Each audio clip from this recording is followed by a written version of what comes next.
नमस्कार, सुदर्शन न्यूज में आपका स्वागत है। मैं हूं मुकेश कुमार और आप देख रहे हैं जवाब तो चाहिए। जवाब तो चाहिए में आज हम बात करेंगे पंजाब के बिगड़ते हालात पर, प्रधानमंत्री मोदी की हत्या की साजिश पर और पंजाब के इस बिगड़े हालात की किस तरीके से उसे कंट्रोल किया जाए और कौन से ऐसे तत्व हैं, कौन से ऐसे लोग हैं जो इस पूरी साजिश में शामिल थे, उस पर हम बात करेंगे। और साथ ही यह भी चर्चा करेंगे हम कि पंजाब के इस हालात को सुधारने के लिए आखिर केंद्र सरकार के पास उपाय क्या है। क्या राष्ट्रपति शासन लगाना ही उपाय है एकमात्र, या पंजाब के स्टेटस को चेंज करना, संवैधानिक स्टेटस को राज्य से बदलकर केंद्र शासित प्रदेश में बदल देना ही इसका उपाय है। इन्हीं पर करेंगे चर्चा। और चर्चा में यह भी हम जानने की कोशिश करेंगे कि कल जो प्रधानमंत्री की सुरक्षा में चूक हुई थी, उस चूक का जो प्लॉट है, उस प्लॉट को रचने में कौन कौन से लोग हो सकते हैं। क्या यह कांग्रेस के अकेले का प्लॉट था जो कांग्रेस के लोगों ने रचा था? क्या यह पाकिस्तान के लोगों के द्वारा रचा गया प्लॉट था, या इसमें खालिस्तानी की संलिप्तता है, या तीनों ने मिलकर यह प्लॉट रचा था? प्रधानमंत्री की सुरक्षा में जो चूक हुई है, उनकी हत्या की जो साजिश की गई थी, इसके पीछे कौन कौन से लोग हैं और उसके बाद से निपटने के लिए, पंजाब के बिगड़ते हालात से निपटने के लिए किस तरीके के इंतजाम किए जाएंगे, क्या कौन कौन से उपाय हो सकते हैं, इस पर भी हम चर्चा करेंगे। और चर्चा के लिए हमारे साथ कुछ मेहमान होंगे, लेकिन पहले देखते हैं एक रिपोर्ट, उसके बाद मेहमानों के साथ आपका परिचय करवाएंगे और चर्चा की शुरुआत करेंगे।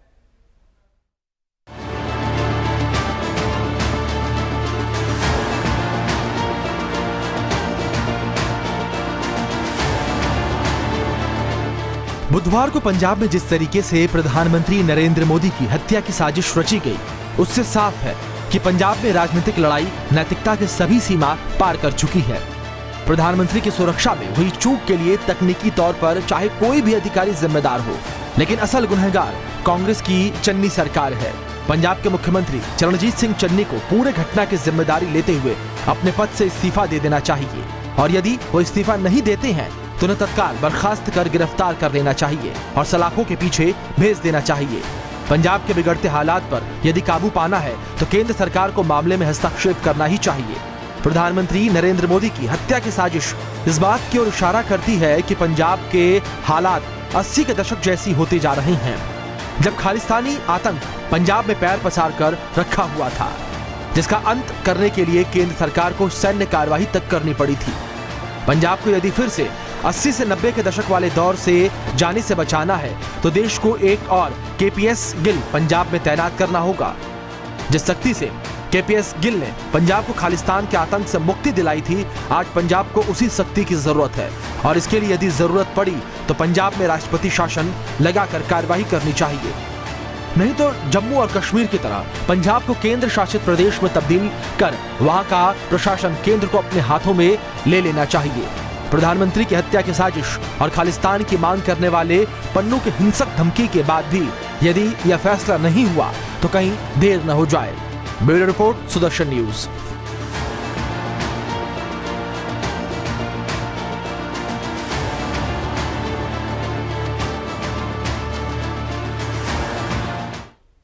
जी हां, कहीं देर ना हो जाए। केंद्र शासित प्रदेश में बदलने की मांग हो रही है, राष्ट्रपति शासन लगाने की भी मांग हो रही है, और केंद्र सरकार से उम्मीद की जा रही है, लोगों की उम्मीद है कि जल्द से जल्द कोई फैसला लेगी ताकि पंजाब का समाधान हो सके, 80 और 90 के दशक को फिर से दोहराया ना जा सके, फिर से दोहराने वाली स्थिति ना पैदा हो। इसके लिए केंद्र सरकार को तत्काल कोई फैसला करना होगा, लोगों की मांग है। और लोग जो है प्रधानमंत्री की लंबी उम्र के लिए लगातार जो है महामृत्युंजय का जाप भी करा रहे हैं, यज्ञ भी करा रहे हैं, पूजा पाठ भी करा रहे हैं, लेकिन स्थायी समाधान क्या हो, इस पर आज हम चर्चा करेंगे। हमारे साथ कुछ मेहमान जुड़ गए हैं। अश्वनी दुबे है, वरिष्ठ अधिवक्ता हैं सुप्रीम कोर्ट के, इसके अलावा संविधान के जानकार हैं, वो हमारे साथ जुड़ गए हैं। आदेश भारद्वाज है कांग्रेस की तरफ से, और गौरव गोयल है बीजेपी के प्रवक्ता। सभी तीनों मेहमानों का स्वागत है। और चर्चा की शुरुआत मैं आदेश भारद्वाज जी, मैं आपसे करना चाहूंगा। कांग्रेस अपने 2 प्रधानमंत्रियों को आतंकवाद के भेंट चढ़ा चुका है, उनके 2 नेता, हालांकि देश के 2 प्रधानमंत्री जो कि कांग्रेस पार्टी से आते थे, आतंकवाद की भेंट चढ़ चुके हैं। बावजूद इसके कांग्रेस जो है अभी जिस तरीके के हालात पंजाब में पैदा हो रहे हैं और जिस तरीके की चीज़ें सामने आ रही है, उससे ये लगता है कि कांग्रेस कहीं ना कहीं जो है इस तरीके की चीज़ों को टैकल करने में सक्षम नहीं है, या टैकल करना नहीं चाहती है। राजनीतिक फायदे के लिए वो प्रधानमंत्री की सुरक्षा से भी खिलवाड़ कर रही है, समझौता कर रही है। क्या कहेंगे आप? मुकेश जी, सच्चाई ये है कि इंदिरा जी हो, राजीव जी हो, वो सिर्फ कांग्रेस के नहीं थे, पूरे देश के प्रधानमंत्री थे। और आज कहीं ना कहीं भारतीय जनता पार्टी के लोगों को ये लगता है कि नरेंद्र मोदी जी भारतीय जनता पार्टी के प्रधानमंत्री हैं और प्रधानमंत्री भारतीय जनता पार्टी ने हम सबके प्रधानमंत्री हैं और देश के प्रधानमंत्री हैं और उनकी सुरक्षा की हम सबकी जिम्मेवारी है और उनकी सुरक्षा में कहीं कोई चूक नहीं होनी चाहिए। ये सच्चाई है। लेकिन किस तरह से भारतीय जनता पार्टी के लोग इस नफरत को बढ़ाने का काम कर रहे हैं, ये शोभा नहीं देता। जो है सच्चाई ये है कि किस तरह से जी, ये तो ठीक है। मैं सवाल मेरा कुछ और था कि कांग्रेस जिस तरीके से हालात पंजाब के बिगड़ते जा रहे हैं, अगर कांग्रेस की सरकार, चन्नी सरकार जो है, अगर ये कहती है कि प्रदर्शनकारियों के बारे में उनको जानकारी नहीं थी, प्रदर्शनकारी किस तरीके से आ गए, उसको अचानक आ गए थे वो, और इसमें सरकार का कहीं कोई हाथ नहीं है, सरकार की कोई जिम्मेदारी नहीं है, तो ये बात मानी नहीं जा सकती। और इन सब से एक जो तस्वीर बनती है वो तस्वीर ये है कि 80 और 90 के दशक में जिस तरीके से इंसर्जेंसी वहाँ पे थी पंजाब में, और उससे किस तरीके से पूरे देश को जो है वो निपटना पड़ा था और केंद्र की सख्ती की बात से ही उस स्थिति से निपटा जा सका था। तो क्या, मैं ये जानना चाह रहा हूं आपसे कि क्या कांग्रेस के हाथ जो स्थिति है पंजाब की, या कांग्रेस से संभल नहीं रही, या कांग्रेस भी चाहती है कि फिर से उसी तरीके के हालात बने वहां पर? बिल्कुल भी इसका आंकलन 1980-90 के दशक से नहीं किया जा सकता और ना ही वैसी कोई परिस्थिति है और ना ही वैसी परिस्थिति बनने के कोई आसार है। मैं आपको बिल्कुल स्पष्ट कर देना चाहता हूं, ये बहुत ही पीसफुल ढंग से इन्होंने 1 साल प्रदर्शन यहाँ पे किया। कुछ इनकी नाराजगी थी, लेकिन आज से पहले भी प्रधानमंत्रियों को प्रदर्शन का कई बार सामना करना पड़ा है और उस प्रदर्शन के बाद कहां सामना मुझे तो कोई जानकारी नहीं है कि इस तरीके से किसी प्रधानमंत्री को रोका गया हो प्रदर्शनकारियों के द्वारा, जो रूट पहले से साफ है। बताइए, आपके पास कोई जानकारी हो तो बताइए हमारे दर्शकों को। मैं बिल्कुल आपको बताता हूं मुकेश जी। 22 सितंबर 2017 को प्रधानमंत्री अपने ही क्षेत्र के अंदर बनारस जा रहे थे। बनारस विश्वविद्यालय की छात्राओं ने, 500 छात्राओं ने अपने उत्पीड़न के कारण प्रधानमंत्री जी को काले झंडे दिखाए थे, लेकिन वहां योगी जी के बारे में या किसी के बारे में इस तरह की बातें नहीं की गई थी। ये 22 सितंबर 2017 की। देखिए, अब दोनों चीजों को आप जो जोड़ रहे हैं ना भारद्वाज, इसीलिए आशंका ये पैदा होती है कि कांग्रेस नहीं चाहती है कि राज्य स्थिर रहे और वहां पर 80 और 90 के दशक जैसे हालात बने, इसीलिए ये आरोप कांग्रेस पे लग रहा है। झंडा दिखाना और इस तरीके से 20 मिनट तक वहां पर प्रधानमंत्री के काफिले को रोक देना, जहां से पाकिस्तान की सीमा केवल 10 किलोमीटर दूर हो, पाकिस्तान की सीमा वहां से केवल 10 किलोमीटर दूर थी और वहां पर प्रधानमंत्री बिना किसी जानकारी के 20-20 मिनट तक रुके रहते हैं। एक वैसी जगह पे रुके रहते हैं जहां से ना आगे जा सकते हैं, ना पीछे जा सकते हैं, ना दाएं जा सकते हैं, ना बाएं जा सकते हैं। इस तरीके की स्थिति पैदा करना, भारद्वाज जी, ये कहीं से भी शोभा नहीं देता। आप इस तरीके से डिफेंड नहीं कर सकते अपनी सरकार को। हमारे साथ गौरव गोयल जी हैं। गौरव जी, क्या आपको लगता है, ठीक, मैं आऊंगा, वापस आऊंगा, मैं आपके पास वापस आ जाऊंगा। हमारे और भी पैनलिस्ट हैं, उनके भी विचार जान लेते हैं, उसके बाद आपके पास दोबारा आएंगे। गौरव जी, क्या आपको लगता है कि पंजाब में जो हुआ, प्रधानमंत्री की सुरक्षा में जिस तरीके से लापरवाही बरती गई और जिस तरीके से हत्या की साजिश का वही मामला ये बनता है, क्या आपको लगता है कि वहां पर अब राष्ट्रपति शासन लगा देना चाहिए, या पंजाब में जो है यूनियन टेरिटरी में जिस तरीके से जम्मू एंड कश्मीर को 3 पार्ट में बांट करके यूनियन टेरिटरी में बदला गया, क्या आपको लगता है कि पंजाब का अस्थायी समाधान उसी तरफ दिखता है? मुकेश जी, मैं 2-3 बातें करना चाहूंगा। जैसा कि आदरणीय भारद्वाज जी ने बताया कि वाराणसी में भी कुछ छात्राओं ने देश के प्रधानमंत्री को काले झंडे दिखाए थे। मैं ये कहना चाहूंगा कि काले झंडे दिखाना एक अलग चीज होती है, एक अलग सिचुएशन होती है, उनका डेमोक्रेटिक राइट है, वो झंडे दिखा सकते हैं, कोई प्रॉब्लम नहीं है। लेकिन जो कल पंजाब में हुआ, जो फिरोजपुर में हुआ, वो एक डिफरेंट था। बिल्कुल, वो क्लियरली जो वीडियोस आ रही हैं उसमें ऐसा लगता है कि एक बहुत बड़ी कॉन्स्पिरेसी थी। DGP is involve, chief minister is involve, chief secretary is involve, police protesters के साथ चाय पी रही है। आज तक ऐसा नहीं हुआ कि कोई भी प्रोटेस्टर प्रधानमंत्री का काफिला रोक पाए, ये कभी नहीं सुना है। नंबर 1। बिल्कुल, ये सब चीजें तो सर कल गौरव जी हम लोग इस पे चर्चा कर चुके हैं। ये अब मैं करूँ कि अब समाधान की ओर बात हो, ये तो समस्या है। पॉइंट पे आ रहा हूं जी, मैं सेकंड पे आ रहा हूं, प्रेसिडेंट रूल की बात ही कर रहा हूं जी। See, article 356 of the constitution of India president को यह पावर देता है on the advice of the union council of ministers कि वो प्रेसिडेंट रूल लगा सकते हैं। अब प्रेसिडेंट रूल कैसे लगता है? प्रेसिडेंट रूल की फर्स्ट कंडीशन है, अगर प्रेसिडेंट सेटिस्फाइड है कि एक ऐसी सिचुएशन स्टेट में आ चुकी है जहां पे state government can not work in accordance with the constitution of India, तो कल का जो इंसिडेंट है, it's clearly a situation where the president rule can be imposed. सोचना भी नहीं है इसके बारे में। जो कल हुआ, एक प्रधानमंत्री को मारने की साजिश रची जा रही थी, और वो साजिश जो रच रहे थे वो स्टेट गवर्नमेंट स्पॉन्सर्ड बिल्कुल जिसको रचा गया है। तो मुझे लगता है कि प्रेसिडेंट रूल लगाना चाहिए। ऐसा हिंदुस्तान, आजाद हिंदुस्तान में कभी नहीं हुआ है। जो कल हुआ है वो बहुत ही शर्मनाक है। जो कार्य पाकिस्तान ना कर सका, जो कार्य चाइना ना कर सका, वो कल पंजाब सरकार ने करके दिखाया। चन्नी के इशारे पे करा या डीजीपी के इशारे पे करा, इनको तो कटघरे में जाना ही होगा। या दिल्ली के इशारे पे करा। आप तो असल बात आप बोली ना, क्या चन्नी की अपनी इतनी, मुझे नहीं लगता है कि इतना ज्यादा, इतना बड़ा फैसला जो है चन्नी अपने बूते और अपने बूते ले सकता है या अपने आप ले सकते हैं। मुझे लगता है कि कहीं ना कहीं इशारा दिल्ली से था, कहीं ना कहीं आला कमान से इशारा मिला था, तभी चन्नी इस तरीके का फैसला कर सकते हैं। मुझे नहीं लगता कि ये इंडिपेंडेंटली चन्नी का फैसला था।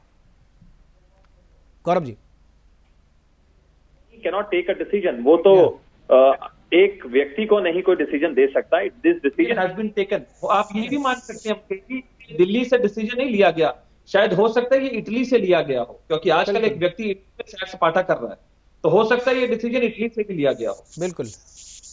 और एक चीज मैं जानना चाहता हूं, एक तरीके की बात और सामने आ रही कि क्या ये जो प्लॉट था पूरा रोकने का, क्या इसमें खालिस्तान के पन्नू का वीडियो जो आया है, उस वीडियो के बाद से तो साफ लग रहा है कि इसमें खालिस्तानी की भूमिका है, क्या पाकिस्तान की भी भूमिका है, या कांग्रेस की भूमिका भी समझ में, क्या ये तीनों मिलकर के ये प्लॉट रचे गए थे, या खालिस्तान, कांग्रेस एंड पाकिस्तान ये तीनों मिलकर के?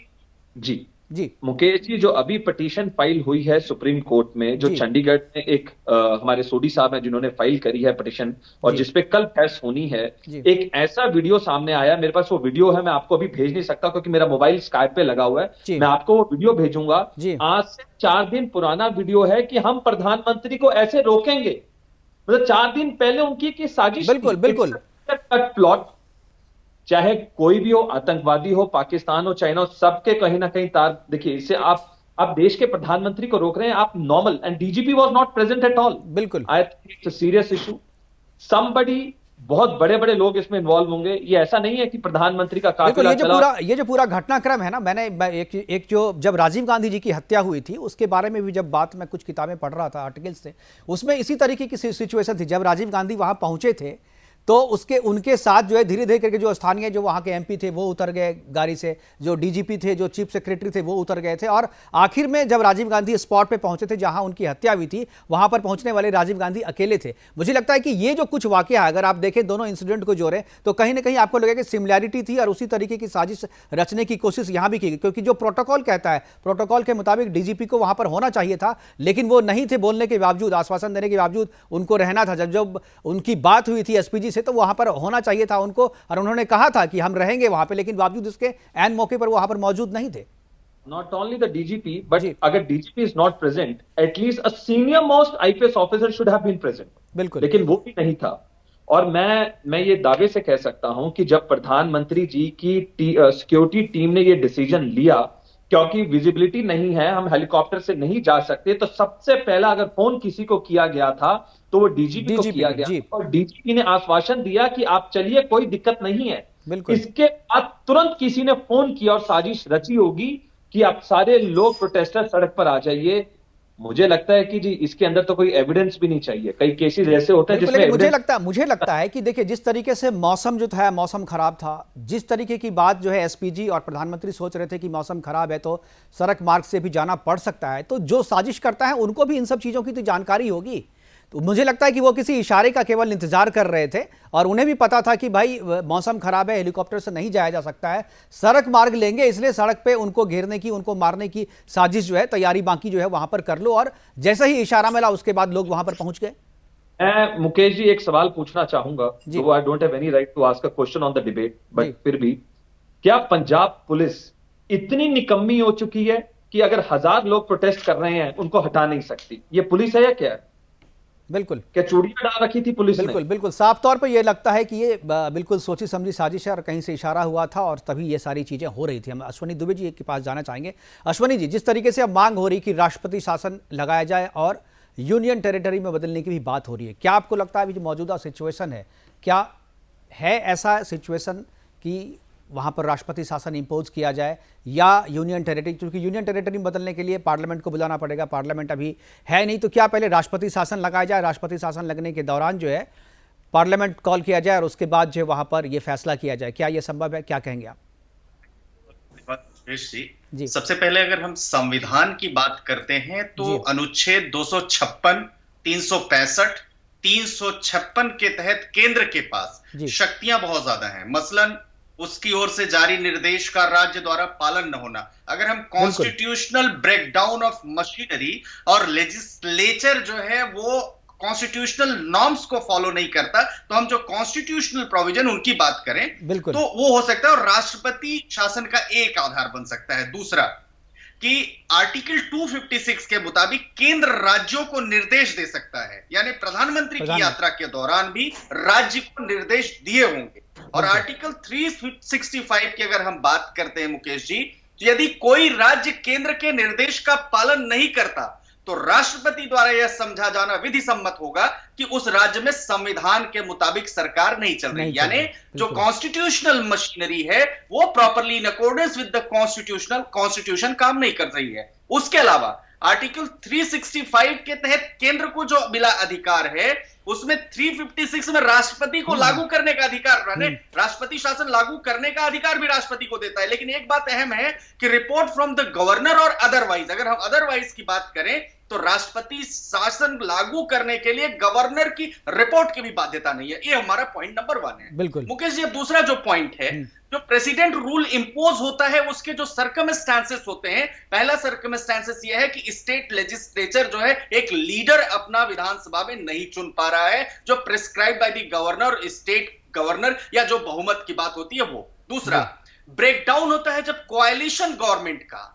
तीसरा लॉस ऑफ मेजॉरिटी जब असेंबली में होता है। चौथा इलेक्शन पोस्टपोन्ड होता है ड्यू टू अनअवॉइडेबल रीजंस, जैसे उत्तर प्रदेश इलाहाबाद हाई कोर्ट के ऑनरेबल जज ने कहा कि आप एपिडेमिक को देखते हुए इसको आगे बढ़ाने की बात करें। और उसके बाद सबसे बड़ा कि स्टेट की कॉन्स्टिट्यूशनल मशीनरी या लेजिस्लेचर जो कॉन्स्टिट्यूशनल नॉर्म्स हैं उसके मुताबिक काम नहीं करते हैं। अब हम पिछले दृष्टांतों की बात करते हैं।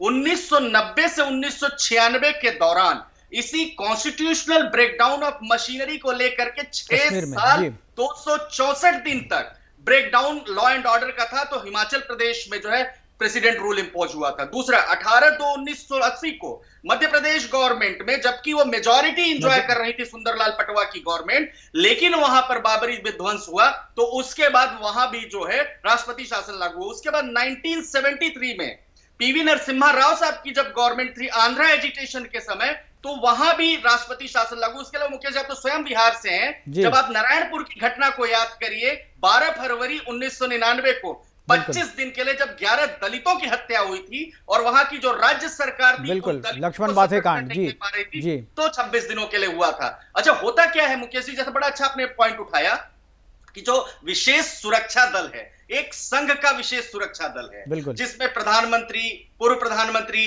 राष्ट्रपति सब जो है एक जो इनका ब्लू रूल है उसके मुताबिक काम करते हैं। और जो प्रोटोकॉल होता है, प्रधानमंत्री वहां किसी पॉलिटिकल पार्टी के प्रोग्राम में नहीं जा रहे थे। प्रधानमंत्री वहां पर जो वहां के पैकेज है, जो वहां पर प्रदेश के नवनिर्माण के लिए, हम दूसरे शब्दों में कहें प्रदेश में बहुत सारे काम करने, 42,000 करोड़ रुपए का कुछ पैकेज देने के लिए जा रहे थे और 2 सेंट्रल मिनिस्टर्स ऑलरेडी मौजूद थे। और तीसरी बात, model code of conduct implemented नहीं, इसलिए हम नहीं कह सकते कि इलेक्शन कैंपेनिंग के लिए जा रहे थे। तो ऐसी परिस्थितियों में जो प्रोटोकॉल है, चीफ मिनिस्टर को वहां प्राइम मिनिस्टर के प्रोटोकॉल में होना चाहिए, पॉइंट 1। दूसरा, डीजीपी और चीफ सेक्रेटरी उस प्रोटोकॉल के पार्ट होंगे, माने सिर्फ एसएसपी के इशारे पर यह कह देना कि एसएसपी उसको देखेंगे, यह नहीं माना जाता। चौथा, रूट क्लियर होना चाहिए, क्योंकि प्राइम मिनिस्टर अगर जा रहे हैं तो प्राइम मिनिस्टर का रूट क्लियर होना बहुत जरूरी है। आप याद करिए मुकेश जी, जब चंद्रशेखर प्राइम मिनिस्टर थे तो गाजीपुर में कुछ छात्रों ने ट्रेन में चढ़ करके जब उनका विरोध करना शुरू किया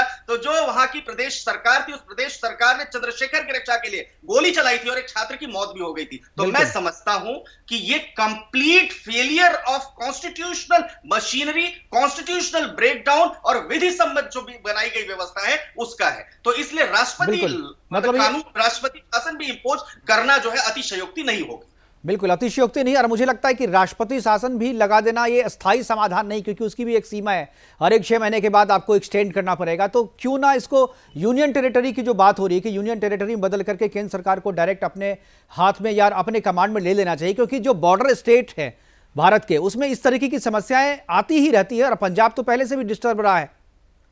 देखिए, उसके लिए मुकेश जी सबसे पहले जैसे आपने बहुत शुरू में ओपनिंग कमेंट में ही बड़ी क्लैरिटी के साथ कहा, उसके लिए सदन का होना, बिल्कुल अस्तित्व होना, हमने उस समय जो लोकसभा और राज्यसभा की कार्यवाही है वो होना जरूरी है, क्योंकि उसके बिना वहां पर केंद्र शासित प्रदेश है वो नहीं बनाया जा सकता है। लेकिन प्रेसिडेंट रूल इंपोज करने के लिए वो जरूरी नहीं है, वो बाद में भी आने वाले सेशन में इसको किया जा सकता है, रेटिफाई किया जा बिल्कुल सकता सही। है। मैं भारद्वाज जी आपके पास आना चाहूंगा, और उससे पहले मैं एक जो पन्नू का जो वीडियो जो वायरल हो रहा है उस वीडियो को मैं सुनाना चाहूंगा अपने दर्शकों को, और उसके बाद अपनी चर्चा को आगे बढ़ाएंगे। तो पहले जो पन्नू जो कि खालिस्तान के नेता हैं, उन्होंने क्या वीडियो उसने जारी किया है, उस वीडियो को पहले सुनते हैं, उसके बाद चर्चा को आगे बढ़ाएंगे। वाहेगुरु जी का खालसा, वाहेगुरु जी की फतेह। मोदी ते भारती हुकूमत सुन ले, ਅੱਜ 5 जनवरी पंजाब दे विच आजाद खालिस्तान रेफरेंडम दी मुहिम उदों शुरू हो गई जदों तिरंगे वाले पंजाब नूं छड्ड के दिल्ली वापस पहुंच गए, ते खंडे ते केसरी वालियां ने अज उस जगह तो मोदी देश का प्रधानमंत्री नंगे पैरी वापस पहुंचा दिता। पंजाब आजादी वाल चल चुका है, इसका फैसला अज पंजाब ने कीता है। और मोदी ते देश सुन ले, इंदिरा गांधी हथियारां नाल आई सी, हथियारां नाल मोड़ दित्ती। तुसी अज दहशतगर्दी पंजाब दे विच करन आए सी, पर पंजाब ने शांतमई ढंग नाल मोड़िया। खालिस्तान रेफरेंडम दी मुहिम वोटां दी मुहिम वोटां दी है, बंबां दी नहीं है। इन्हां वोटां राहीं असी पंजाब नूं भारत दे कब्जे चों आजाद कराउणा है। पंजाब ने अज मोहर लाती है इस गल ते कि आउण वाले समय दे विच असैंबली चोणां दे बराबर खालिस्तान रेफरेंडम दी मुहिम चलेगी। ते जेड़ी भी राजनीतिक पार्टी, चाहे वो कांग्रेस चन्नी है, चाहे वो सिद्धू है, चाहे वो बीजेपी है, चाहे यह झाड़ू वाले है, जेड़ा केसरी दे खिलाफ खड़िया ओदे ते खंडे दी मोहर लगेगी ते तिरंगे वाले जाणगे दिल्ली। वाहिगुरु जी का खालसा। तो ये खालिस्तानी आतंकी पन्नू जो कह रहा है उसकी एक एक बात से ऐसा लग रहा है, और कल की घटना को अगर इस स्टेटमेंट से आप जोड़ के देखें तो आपको लगेगा कि कहीं ना कहीं इस स्टेटमेंट से कांग्रेस का संबंध है, क्योंकि वो जो कह रहा है वो इंप्लीमेंट जो है वो कांग्रेस और कांग्रेस की सरकार के द्वारा किया गया है। हमारे साथ आदेश भारद्वाज हैं। आदेश जी, आप पे यह इल्जाम है, कांग्रेस पे यह इल्जाम है कि पन्नू का यह जो वीडियो जारी हुआ है और पन्नू ने अपने वीडियो में जो भी चीजें कही हैं वो जो सारी चीजें हुई है उसी के अनुरूप हुई है, और वो इंप्लीमेंट जो किया गया है वो जो मशीनरी थी वो स्टेट की वो कांग्रेस के नियंत्रण में थी, कांग्रेस के अधीन थी। और इसलिए ये आरोप लग रहा है कांग्रेस पे कि खालिस्तानियों के साथ मिलकर के ये पूरा प्लॉट जो है रचा गया था, और उसमें कांग्रेस की महती भूमिका है। मुकेश जी, आपका एक प्रेस्टिजियस चैनल है और आप वरिष्ठ पत्रकार हैं जी, लेकिन जिस तरह से लोगों के सामने झूठ परोसा जा रहा है ये आपको शोभा नहीं देता। आपका एक प्रेस्टिजियस चैनल है और देश को इसमें झूठ क्या है आप ये बताइए ना, इसमें झूठ क्या है? इसमें झूठ क्या है? इसमें झूठ ये है कि जिस तरह से आप लोगों के सामने इसको बरगलाने का काम कर रहे हैं, ये नफरत की भावनाएं छोड़ दें। अरे नफरत की भावना हम कहां फैला रहे हैं भाई साहब? नफरत की भावना हम फैला कहां रहे हैं? आप तो नफरत आप फैला रहे हैं। आप प्रधानमंत्री की हत्या की साजिश रच रहे हैं, उसमें आपकी पार्टी के लोग शामिल हैं। कनाडा से बैठ करके पन्नू जो कहता है उसकी एक एक बातें, वो जो प्लान कर रहा है उसके प्लान को आपके नेता और आपके लोग वहां इंप्लीमेंट कर रहे हैं, और आप कह रहे हैं कि हम नफरत फैला रहे हैं। मुकेश जी, आपको बोलना चाहिए कि आप कंडेम करिए उसकी स्टेटमेंट का, आप खंडन करिए उसकी स्टेटमेंट का, उसको 4 बातें बोलिए, लेकिन आप उसको नहीं बोल रहे हैं। आप उसको बोलने की जगह आप मुकेश जी और चैनल को बोल रहे हैं, तो ये कहां बात जाती है? मुकेश जी, ठीक है गौरव जी, एक बार इनको सुन लेते हैं जी, बोलिए क्या आपत्ति है जी? मुकेश जी, हमारी एजेंसियां सक्षम है, हमारी एसपीजी सक्षम है, हमारे प्रधानमंत्री का कोई बाल बाका नहीं कर सकता, लेकिन देखिए, एसपीजी सक्षम थी इसीलिए सुरक्षित लौट गए प्रधानमंत्री। एसपीजी सक्षम थी इसीलिए प्रधानमंत्री सुरक्षित लौट गए। और उसके बाद उन्होंने कहा कि अपने प्रधानमंत्री से अपने मुख्यमंत्री से कह दो कि हम जो है सुरक्षित लौट गए हैं। और इसी बात को लेकर के तो पूरी चर्चा हो रही है आदेश जी। जो आपकी जो स्टेट मशीनरी थी वो पूरी तरीके से पन्नू के आदेश को पालन करने में लगी हुई थी। मुकेश जी इससे पहले भी 3 बारी प्रधानमंत्री जी के साथ ऐसे हुआ है। 2 बारी उत्तर प्रदेश में हुआ और 1 बारी दिल्ली में हुआ। बड़े बेशर्म बात है ये, बहुत बेशर्म बात है आदेश जी। इस तरीके की बातें प्रधानमंत्री की सुरक्षा में हुई चूक और उनपे जो साजिश उसको लेकर के इस तरीके की बातें आपको नहीं करनी चाहिए। जो बातें उत्तर प्रदेश में हुई है क्या उसकी तुलना पंजाब वाले इस घटना से कर सकते हैं क्या आप? किस तरीके से कहना है दोनों घटनाओं को? क्या प्रधानमंत्री को 20 मिनट तक किसी वैसी जगह पर रोक करके रखा गया था क्या? जहां पर वो चाहते नहीं थे, जहां एसपीजी नहीं चाहती थी रुकना, जहां प्रधानमंत्री नहीं चाहते थे रुकना, वो जगह जो पाकिस्तान से केवल 10 किलोमीटर की दूरी पे था, क्या वैसी जगह पर कहीं रुके थे क्या? वो इससे पहले कौन सी घटना हुई है? चाहते हैं आप कुछ अपने शब्द डाल के लोगों के मुंह से बुलवा। अरे कौन सा शब्द हम डाल रहे हैं? कौन सा शब्द? क्या वो पाकिस्तान की सीमा से 10 किलोमीटर दूर नहीं था जहां पर प्रधानमंत्री कल 20 मिनट तक रुकना पड़ा? नहीं था। इसलिए आप बोलने का समय नहीं दे रहे। आपने मुझे क्वेश्चन किया कि पहला ऐसे कहां हुआ, मैंने आपको बताया। तो कहां हुआ? आपने बोला तो काला झंडा दिखाना और प्रधानमंत्री को 20 मिनट तक रोक करके रखना किसी वैसी जगह पर जो कि पाकिस्तान की सीमा से मात्र 10 किलोमीटर की दूरी पे हो। ये घटना कब हुई है? तो इस तरह से हुआ और वो प्रधानमंत्री की सुविधा के अनुकूल हुआ क्योंकि अच्छा, तो प्रधानमंत्री वहां पर्यटन करने के लिए गए थे, आपके प्रदर्शनकारियों को देखने के लिए गए थे रुक करके? आप वो वीडियो देख लें कि प्रधानमंत्री जी के साथ किस तरह से ट्रैफिक चल रहा था, किस तरह से ट्रैफिक चल रहा था। तो क्या एसपीजी ने एसओपी का पालन किया? क्या एसपीजी ने कल जब प्रधानमंत्री जा रहे थे उनसे 6 किलोमीटर आगे तक एसपीजी की गाड़ियां जारी होती हैं, क्या वो हुआ? ये तो जांच में साफ आएगा। अभी तो भाई आदेश ही मुझे लगता है होमवर्क करना चाहिए आपको। ये कल से ये पूरा मामला चल रहा है, पूरा मसला चल रहा है, कम से कम होमवर्क इतना कर देना चाहिए कि रेकी कब होती है, किस तरीके से होती है। 3 अल्टरनेटिव मार्ग थे, सबको सैनिटाइज करके रखने की जिम्मेदारी जो स्टेट की होती है। आप ये मान के चलिए कि कल एसपीजी ही थी जो प्रधानमंत्री जी को जिंदा वापस ले गई। अगर स्टेट पुलिस पर विश्वास किया जाता तो कल पता नहीं क्या होता। पुलिस ने किया, कल्पना करने का प्रयास करिए। प्रधानमंत्री, देश का प्रधानमंत्री 48 घंटे पहले का फ्लाईओवर पे खड़ा है 20 मिनट उसके। गौरव जी क्या आपको लगता है? गौरव जी एक सवाल मेरा है जो काफी लोग भी सोशल मीडिया पे इस बात को पूछ रहे हैं कि क्या कांग्रेस के साथ ऐसी कौन सी मजबूरी है कि वो खालिस्तान के आतंकवादियों के हाथों बिक गई है? क्योंकि अभी जो भी हुआ है कल से लेकर के आज तक उसमें कहीं ना कहीं ऐसा लग रहा है कि कांग्रेस की सरकार खालिस्तान के आदेश को पूरा कर रही है।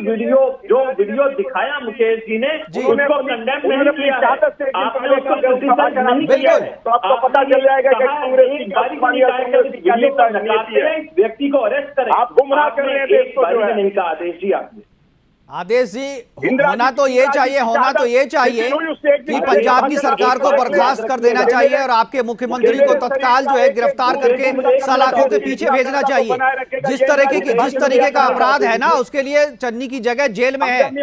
चन्नी जी की जगह जो है ना वो जेल में है।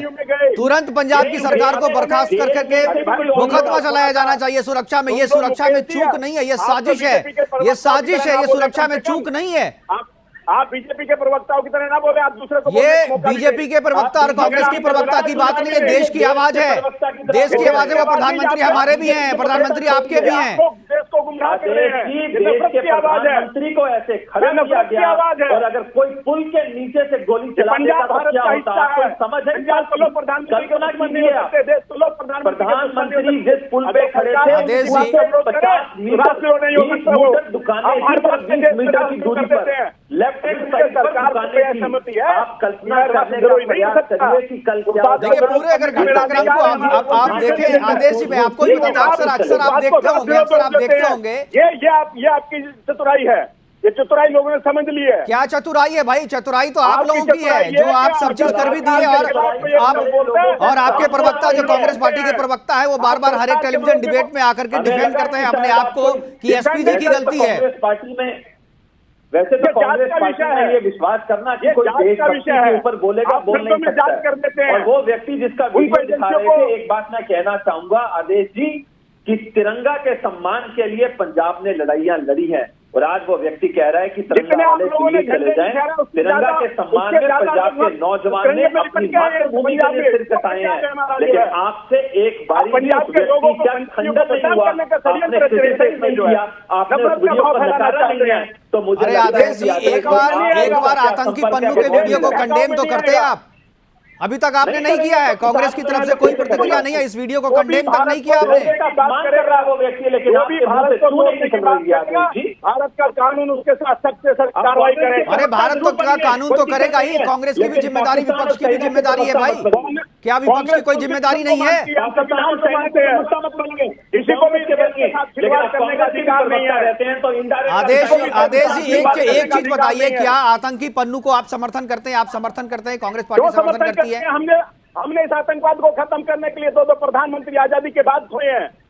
उन्होंने वही तो मैं पूछ रहा हूँ कि अब ऐसी कौन सी मजबूरी है? अब ऐसी कौन सी मजबूरी है? अब आपकी ऐसी कौन सी मजबूरी है कि अब उसी आतंकवादी के साथ आपको खड़े होना पड़ रहा है, जिन्होंने आपके दो नेताओं की जान ली, जिन्होंने देश के 2 प्रधानमंत्रियों की हत्या के लिए जो जिम्मेदार है, उसी के साथ खड़ा होने की क्या मजबूरी है कांग्रेस की? यही तो सवाल है। भारतीय जनता पार्टी के लोग नहीं दिखा सकते इस देश की आजादी के पहले और आजादी के बाद। चलिए आप बात को दूसरी तरफ ले जा रहे हैं, हमारे पास समय की कमी है, प्रोग्राम को वाइंड अप करना पड़ेगा। आखिरी कमेंट में अश्वनी जी आपसे लेना चाहूंगा, क्या आपको लगता है कि महफूज है ये पूरा जो सिचुएशन है, राष्ट्रपति शासन लगा देना चाहिए, और राष्ट्रपति शासन लगाने के बाद यूनियन टेरिटरी बनाने के लिए सोचना चाहिए? मैं समझता हूं मुकेश जी कि ये कॉन्स्टिट्यूशनल ब्रेकडाउन है, कॉन्स्टिट्यूशनल मशीनरी का ब्रेकडाउन है, और ये जो चूक हुई है वो खुफिया इनपुट होने के बाद भी पंजाब पुलिस ने ब्लू बुक का पालन नहीं किया, और पीएम की यात्रा के लिए आकस्मिक मार्ग तैयार नहीं रखा था। जो स्पेशल प्रोटेक्शन फोर्स है उसकी ब्लू बुक जो है प्रधानमंत्री की सुरक्षा के लिए सुरक्षा दिशा निर्देश निर्धारित करती है। बिल्कुल। और दूसरी बात यह है कि पहले जो, जैसे हमारे मित्र आदेश जी कह रहे हैं, पहले घेरे के बाद दूसरी सारी सुरक्षा उस राज्य सरकार की होती है, और मैंने जो एसपीजी है वो पीएम की सुरक्षा में रहते हैं, दूसरे सुरक्षा इंतजाम राज्य सरकार द्वारा किए जाते हैं, और किसी भी तरह के अचानक घटनाक्रम के मामले में राज्य की जो पुलिस है वो एसपीजी को जानकारी देती है और वीआईपी का मूवमेंट बदल जाता है। तो मैं समझता हूं कि ये कॉन्स्टिट्यूशनल ब्रेकडाउन है, और एक जो गवर्नमेंट जिसके ऊपर कॉन्स्टिट्यूशनल ऑब्लिगेशन थी देश के प्रधानमंत्री को प्रॉपरली उस जगह तक पहुंचाने के, उसने वो पालन नहीं किया, प्रदर्शनकारियों को सेफ पैसेज दिया। तो ये कंप्लीट केस है जहां पर प्रेसिडेंट रूल इंपोज किया जा सकता है। दूसरा, क्योंकि जैसे बड़ी अच्छी बात आपने कही कि वहां पर केंद्र शासित प्रदेश भी उसको बनाया जा सकता है आने वाले दिनों में। बिल्कुल हमारे पास समय की कमी है। आदेश जी, हमारे पास समय की कमी है, माफी मांगते हुए आप सबसे विदा लेना पड़ेगा। अश्वनी जी आपका, और आदेश भारद्वाज जी आपका, और गौरव जी आपका बहुत बहुत धन्यवाद, बहुत बहुत शुक्रिया कि आप जुड़े और अपनी बातें आपने रखी। लेकिन जो बात हमने शुरू की थी वो बात अभी भी जारी रहेगी कि पंजाब में जो स्थिति है, जो पंजाब की स्थिति अब बेकाबू होती जा रही है, उसे अगर संभालना है तो वहां पर केंद्र को हस्तक्षेप करना पड़ेगा, राष्ट्रपति शासन इंपोज करना पड़ेगा, और या नहीं तो उसे केंद्र शासित राज्य में तब्दील करना पड़ेगा। लेकिन तात्कालिक जो प्रयास है वो केंद्र सरकार को इंटरफेरेंस करना ही होगा वहां पर, क्योंकि हालात अब जो है बद से बदतर होते जा रहे हैं। फिलहाल अभी के लिए इतना ही, दीजिए इजाजत, नमस्कार।